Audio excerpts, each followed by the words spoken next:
There's a very specific, almost seductive comfort we all feel when a leader stands up during a crisis, whether it's a financial crash or, a security threat, and they say, we're taking these extraordinary steps, but don't worry, they're strictly temporary. Right. It's the promise of the short term. It feels like a transaction, really. It is a transaction. The government basically says, lend us your liberty or your privacy for just a moment, right, and we promise we'll give it back once the storm passes. Yeah. It implies the whole thing has an expiration date. Exactly. It's that promise of this isn't who we are and normal life is coming back. But today, we're doing a deep dive into a collection of analyses that suggest something a little more unsettling. We're looking at what happens when that expiration date, comes and goes and nobody seems to notice. We're talking about the temporary measures that never ended. And looking at this research, it's not just forgetfulness. Yeah. That's a great way to put it. But the sources we're looking at suggest it's deeper than that. The mission of this deep dive is really to analyze the life cycle of these policies. How do they go from being these reassuring limited time offers to becoming, well, the permanent furniture in our lives? Right. We're working from a whole stack of notes here, case studies, transcripts, all focused on these normalized emergency measures, sanctions, surveillance powers. And the thing that just jumps out immediately is the psychology of it. Why does that word temporary work so well on us? It works because it's a way of manipulating what's called the Overton window. The range of what's acceptable to the public. Exactly. And normally, that window is pretty small. I mean, if a leader just said, I want to permanently read your emails, people would be in the streets. Yeah, of course. But during a crisis, fear blows that window wide open. And temporary is the key that unlocks it. It implies control. It suggests we're just turning a dial, not flipping a permanent switch. It implies restraint. It's the pause button, not the stop button. That feels safer. Precisely. But the sources we're looking at argue that this is often a psychological trick. Sometimes it's intentional, sometimes it just happens. But it lets these extraordinary powers walk right in the front door because they're dressed up as not permanent. So let's unpack that. When these things are introduced, the language is always so specific. This will end. This is not permanent. Why do we buy it so readily every time? It's not naivety. It's all about context. In that moment of crisis, it sounds reasonable. People are scared. They're looking for a solution.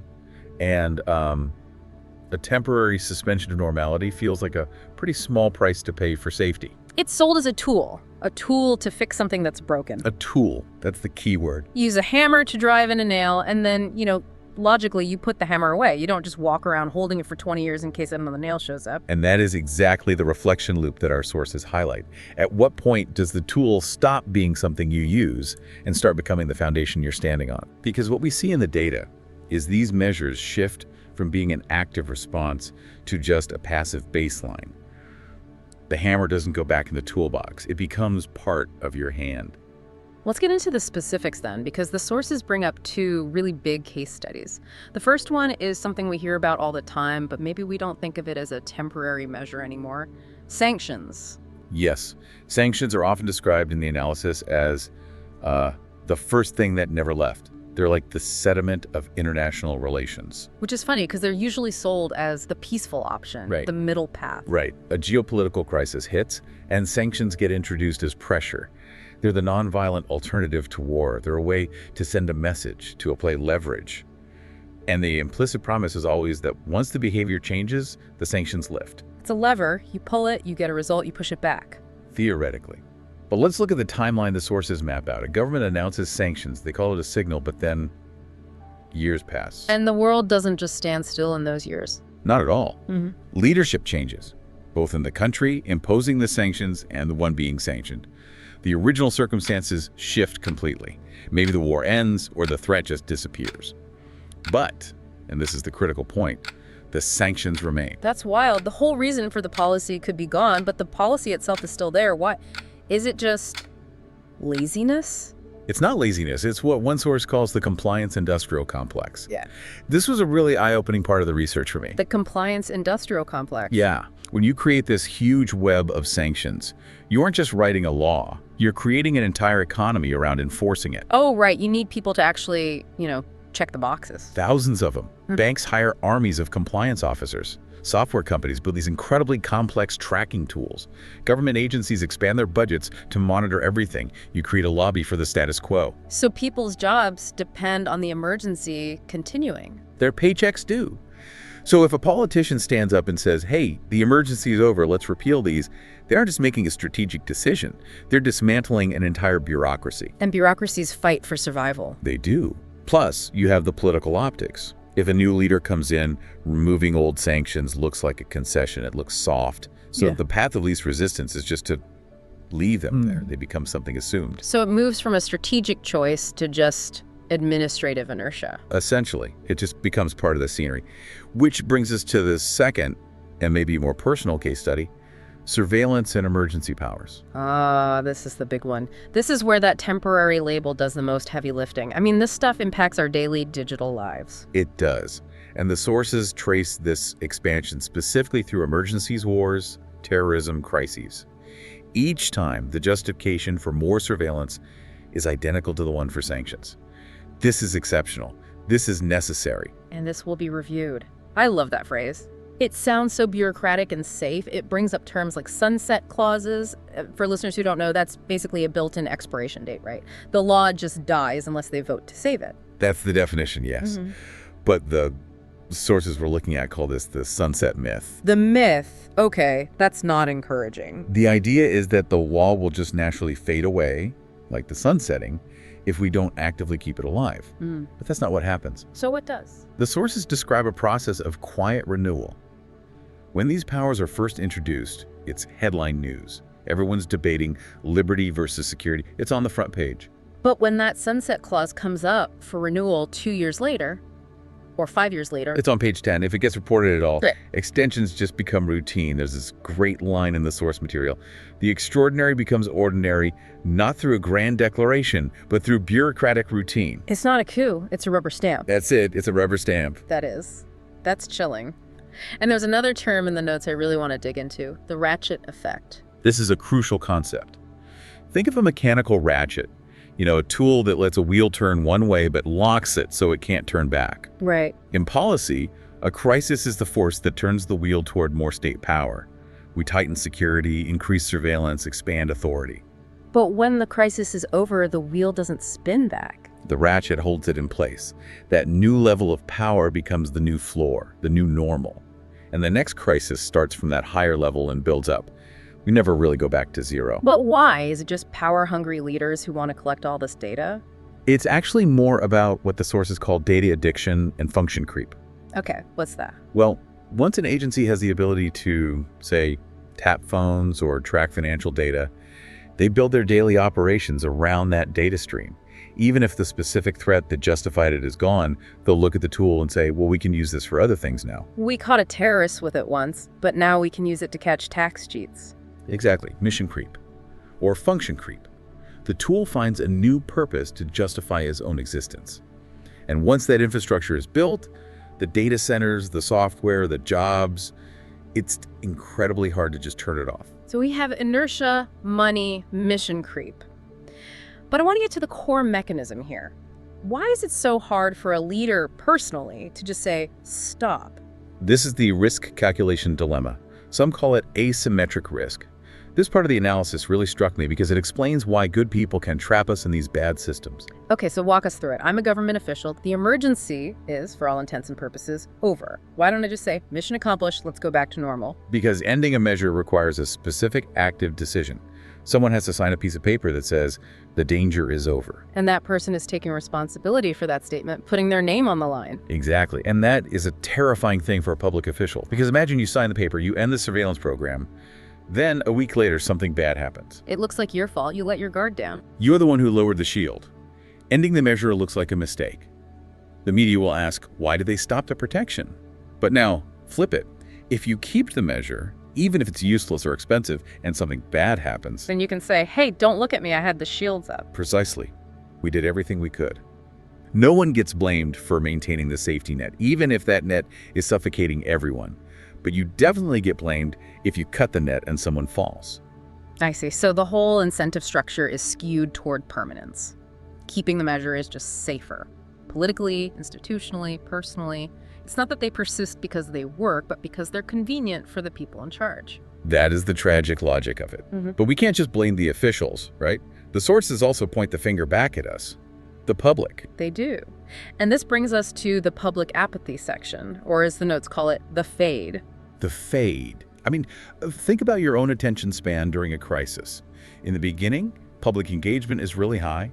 People are scared, sure, but they're also paying attention. They're asking questions. How long is this lockdown? When are the troops coming home? We hold their feet to the fire at first. At first. But humans are adaptable. We have this thing called hedonic adaptation. We just get used to stuff. Over time, the questions fade. A source notes that when a new extension is announced 3 or 4 years later, it's barely even debated. It's just background noise. We stop seeing it as an emergency measure and start seeing it as just the way things work. And that silence is often mistaken for consent. Governments see the lack of protest and think, well, the people must agree. But the analysis says it's not agreement, it's habit, it's exhaustion. We just get too tired to keep fighting it. We get used to it. And this leads to something called shifting baseline syndrome. It's an ecological term, actually. How does that apply here? Well, each generation accepts the world they're born into as the normal baseline. The best example in the notes was airport security. Oh, right, the shoes. If you're 50, you remember walking right to the gate to meet someone, no ticket. You remember keeping your shoes on. So to you, all the current security is a temporary measure that started 25 years ago. Yeah. You feel the loss. But to a 20-year-old listener, Taking your shoes off and getting a full body scan is just what airports are.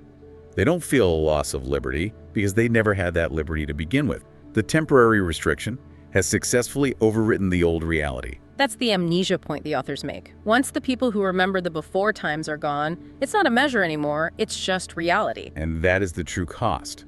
We think the cost is just money or a bit of time, but the hidden costs section argues the real cost is imagination. We lose the ability to imagine a world without these things. We stop calculating the toll. When a measure is new, we do the math. Okay, this hurts the economy, but it saves lives. We weigh the pros and cons. But once it's permanent, the math just stops. We stop asking, is this still worth it? The economic drag, the social friction, the privacy loss, it's all just treated like the weather, something you have to deal with. It paints this picture of a society that slowly calcifies. We get stiffer, more burdened, but we don't even notice because it's one grain of sand at a time. It creates a compliance culture. And the scariest part in the research is that these measures don't just stay put, they mutate. Mutate? How? It's that function creep we touched on. Tools built for counterterrorism start getting used for tax evasion. Surveillance built for a plague starts getting used for petty crime or even political dissent. The boundaries just blur. The emergency powers seep into everyday life. They do. And because the infrastructure is already there, the cameras are up, the laws are passed, it's so easy to just tweak the dial a little bit more. We aren't just living with the leftovers of past crises. We are building our future on top of them. So if this whole mechanism is structural risk aversion, bureaucracy, our own apathy, is there any way out? Or are we just stuck in this ratchet? The sources aren't entirely pessimistic, but they are realistic. They suggest the only way to break the ratchet is with active, conscious disruption. You mean like sunset clauses that actually work? Even stronger.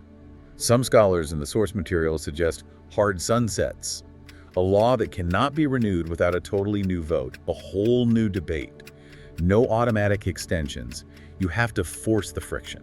Make the leaders make the case all over again. Make them prove the emergency is still real. Exactly. You flip the incentive structure, make the easy path, the one where the law expires, and the hard path, the one where you have to keep it. If you want to keep the power, you have to fight for it. That makes a lot of sense, but that also requires us, the listeners, to do something. It requires us to be vigilant against the fade. We have to be the ones who remember the before.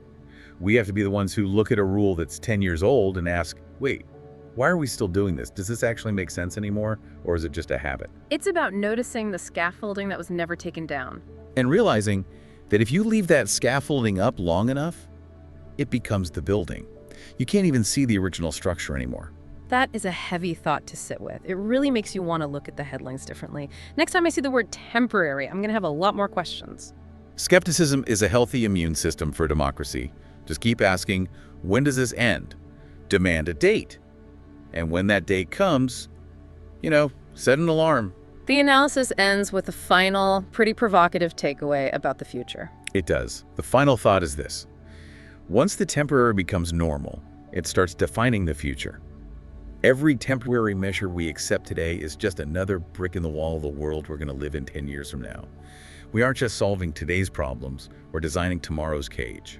That really underscores the responsibility we have to not just accept the safety narrative at face value.